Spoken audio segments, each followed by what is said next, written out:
Dave Ramsey is one of America's most well-known financial gurus, and his 7 baby steps for helping people take control of their financial future have helped tons of people get out of debt and get on a more secure path to financial independence. But as I was listening to his audiobook titled The Total Money Makeover, I couldn't help but think that some of his suggestions are good, but they're not necessarily optimal from a strictly mathematical perspective of building and optimizing your wealth accumulation. So where does that leave us? Are Dave Ramsey's 7 baby steps any good? And what if you want to maximize your financial wealth accumulation? Is there a better option out there? In today's video, we're going to be comparing Dave Ramsey's 7 baby steps to the financial order of operations created by the Money Guy show.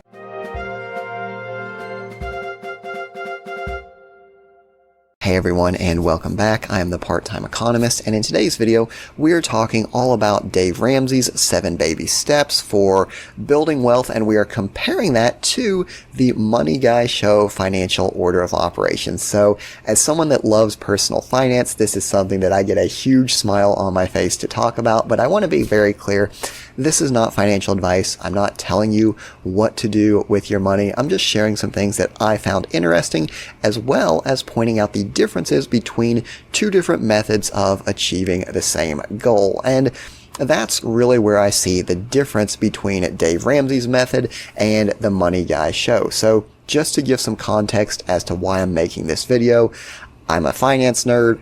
I'm literally in the gym listening to Dave Ramsey's book, The Total Money Makeover, and I'm thinking in my head, a lot of this stuff that he's saying makes a lot of sense, but I have multiple degrees in finance and business. I have a lot of professional experience in the field, and some of the things that he's saying are good, but they're not necessarily the most efficient way from a mathematical perspective of maximizing your returns.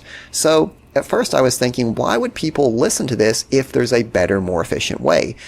As I kept listening to the book, however, Dave Ramsey really articulated why he was having people do things even though it wasn't necessarily most efficient. So just to put the bottom line up front of the video, I personally see Dave Ramsey's 7 baby steps as being something simple, something straightforward, that if someone wants to commit to it, it's easy for them to understand and it will yield good results for them.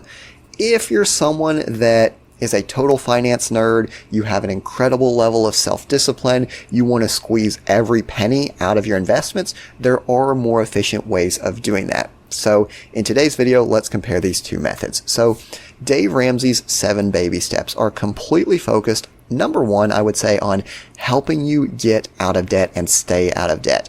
That is the most important thing for Dave Ramsey. And if you look back to his personal life, you'll see why getting out of debt is so important. So step number 1 is to save $1,000 for a starter emergency fund. And you're probably saying, hold on, Part-Time Economist, didn't you just tell me the most important thing was getting out of debt? So why shouldn't my first step be pay off your debts? Well, with Dave Ramsey, he wants you to get out of debt, but he also doesn't want you to go into more debt. So this $1,000 is your emergency fund to help you out if your car needs new tires, if you have some unforeseen medical expense, right? The idea here is that you've got these existing debts.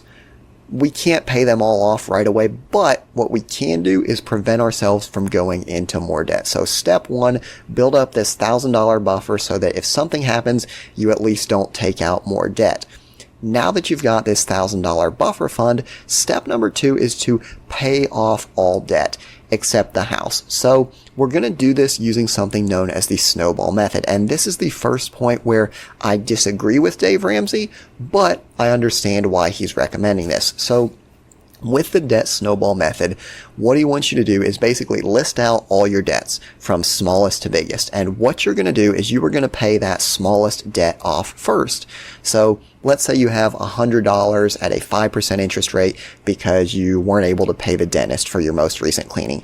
You are going to pay that debt off first, as opposed to paying down your credit card that might have a 15, 16, 17% interest rate. Now, me being, again, someone in finance, someone that's looking at the numbers, it makes more financial sense to pay off your higher interest rate debts first, because you're getting a greater return on your money, right? If I'm putting $100 against something that has a 17% interest rate, then I'm not having to pay a 17% interest rate. If I'm putting it against a 5% interest rate, well, yeah, I'm not having to pay a 5% interest rate, but it's not as big as paying off a higher interest rate. However, Dave has a really good reason for wanting you to pay off your smallest debt first. And the reason for that is he wants you to get on a win streak. He wants you to start having those tiny victories to build momentum so that you can then work your way up to these larger debts. Because for him, it's a psychological thing, right? If you're just looking at it from a numbers perspective, yes, you should pay off the higher interest rate debt first. But you need to see some victories, right? And the idea here, you have some small wins, that gives you the confidence to keep going. Kind of the example I would give is it's better to commit and stick to a good plan than it is to try a month of an amazing plan and then drop off and go back to your old habits.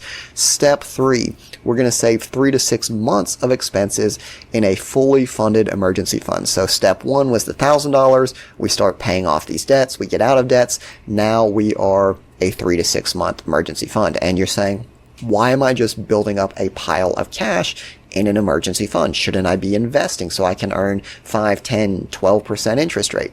Again, the key thing with Dave, he does not like debt. He wants you to get out of debt because it is so hard once you get in debt to get out. So he says, hey, before you even start investing, I want you to make sure that if you lose your job, if you have to have some kind of crazy surgery, you can't work, I want you to be covered for 3 to 6 months so you don't have to go into more debt. So that's step 3. Once we have that 3 to 6 months emergency fund, we're going to invest 15% of our household income in retirement. And this is one thing I like about Dave's plan. He just says, hey, invest 15% in retirement. He doesn't specifically say you need to do a 401k, an IRA, a Roth IRA, a Roth 401k. He says, look, we're keeping it simple. 15% going into retirement. After that, step 5, he says, save for your children's college fund. Obviously, if you don't have kids, that doesn't necessarily apply to you, but that's his step 5. Step 6, pay off the home early. That's kind of the one debt that Dave is okay with you having. And the reason why is interest rates, at least in the United States, on a home loan are typically pretty low. So if you're paying 5% interest on your home, but you're making 12% on your investments from where you started investing in step 4, yeah, you're paying interest, but it's actually more efficient for you to be earning 12%, even if you're losing 5%, because your net positive is still 7%, whereas if you just pay off your home, your interest rate, you're just not losing that 5%. And then lastly, step 7, build wealth and give to charity, to family, whoever you want to give money to. So what's my main takeaway from Dave Ramsey's 7 baby steps? In my opinion, the 7 baby steps is a good, solid plan that anyone can understand and follow, and it's going to yield some very good results. It's not the most efficient from a strictly mathematical standpoint, but it's a plan that anyone can follow and have good results with. But let's suppose you're someone, you have an incredible level of discipline. You don't need these small psychological victories. You want to know what is the absolutely most efficient way of building money from a dollars and cents standpoint. That's where I like the financial order of operations from the Money Guy show. So not really saying one of these is better than another. It's more you need to understand what kind of person you are. If you're someone that whenever you see something, you go out, you buy it, you get into debt, Dave Ramsey's method might be something you want to consider. If you're someone that has super discipline, is very committed to staying up to date with all of their finances, financial order of operations might be something to consider. So step 1 with the financial order of operations, we are covering our deductibles. And the idea here is that we want to have enough money so that if our car needs repairs, if we have to have surgery, we can meet the deductible. Again, this is keeping us from going into more debt. So again, this is very similar to step 1 in Dave Ramsey's plan. Dave Ramsey's plan just says, hey, save $1,000. Anyone knows what $1,000 is.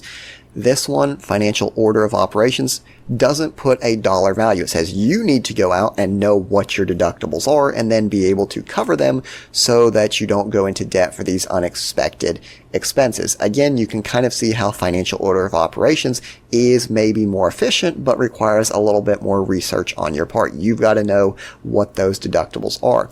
Step 2, contribute to your retirement plans up to your employer match. And the idea here is that even if I've got a debt, let's say credit card debt, it's a 17% interest rate. You're thinking, wow, that's a high interest rate. But let's suppose my employer offers me a 100% match on the first 3% that I put into my retirement plan. Well, if I'm investing into this retirement plan and they're matching dollar for dollar, that's a 100% immediate increase on my investment. So Money Guy says, hey, take advantage of that employer match because it's a 100% return on your investment before you do anything else. Again, Dave would be saying, no, no, no, get out of debt. Money Guy says, yeah, we want to get out of debt, but it's actually more efficient for us to do this. Step 3, start paying off your high interest debt. Again, this is where Money Guy is different from Dave. Dave says you need these small little victories, even if it's just paying off a $25, $50 debt. Money Guy says, I'll sit there with a $25, $50 debt. If it's at a 5% interest rate, I'm going to start chipping away at those credit cards that are 16, 17, 18% interest rate because dollar for dollar, I'm getting more of a return paying down the higher interest debt. Step 4, financial order of operations. We're building an emergency reserve fund. Again, this is really similar to Dave Ramsey's step 3. I was watching some videos. It looks like Money Guy says about 3 to 6 months as well. Maybe a little bit more if you're getting ready to head into retirement or you've got a major life change coming up. Step 5, we are contributing to the Roth and health savings account. And again, this is where you'll note that the Money Guy is more detail oriented than Dave. Dave's just saying, hey, 15% towards retirement. Money Guy is specifically saying, okay, step 2, you get the employer match. Then step 5, you come back and do the Roth and HSA. And then step 6, you max out retirement. And you're probably thinking, isn't a Roth account also a retirement account? So why would they tell me step 5, go with Roth, and then step 6, max out my other retirements? Well, they're trying to take advantage of the different benefits you get from each program. So the Roth IRA is one of the most flexible types of retirement plans for a variety of reasons. Number 1, you can put the largest selection of assets into a Roth, whereas with your employer plan that we were contributing to in step 2, you typically have a somewhat limited selection of assets. The Roth can give you favorable tax treatment.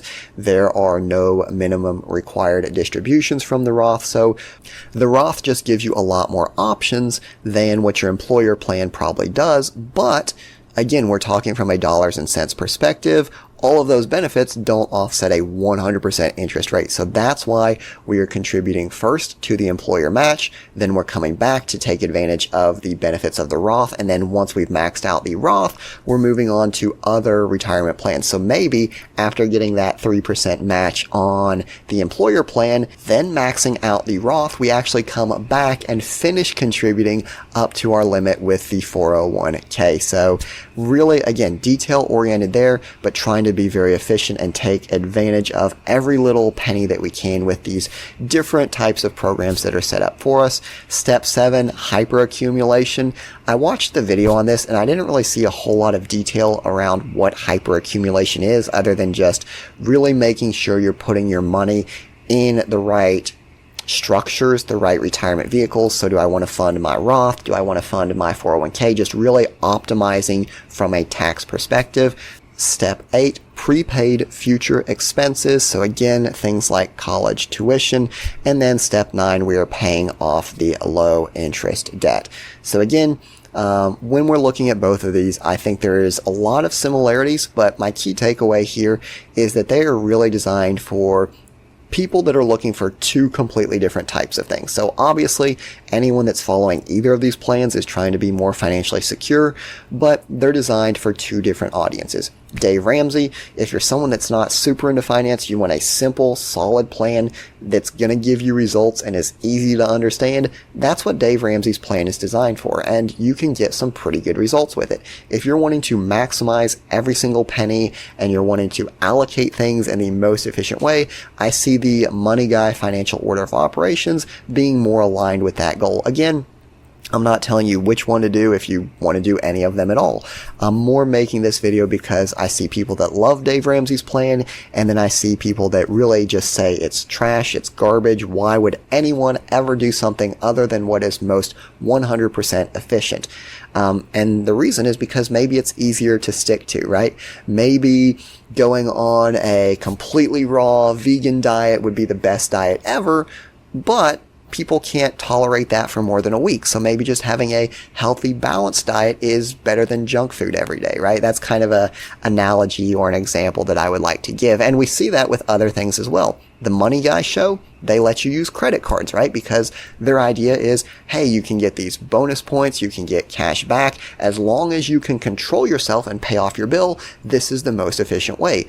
Dave Ramsey, he says, yeah, you can get cash back, you can get these things, but the majority of people cannot have the self-control and discipline to do that. The majority of people get lured in and then they get these high interest debts. So again, just to wrap everything up, two completely different ways of going about the same goal.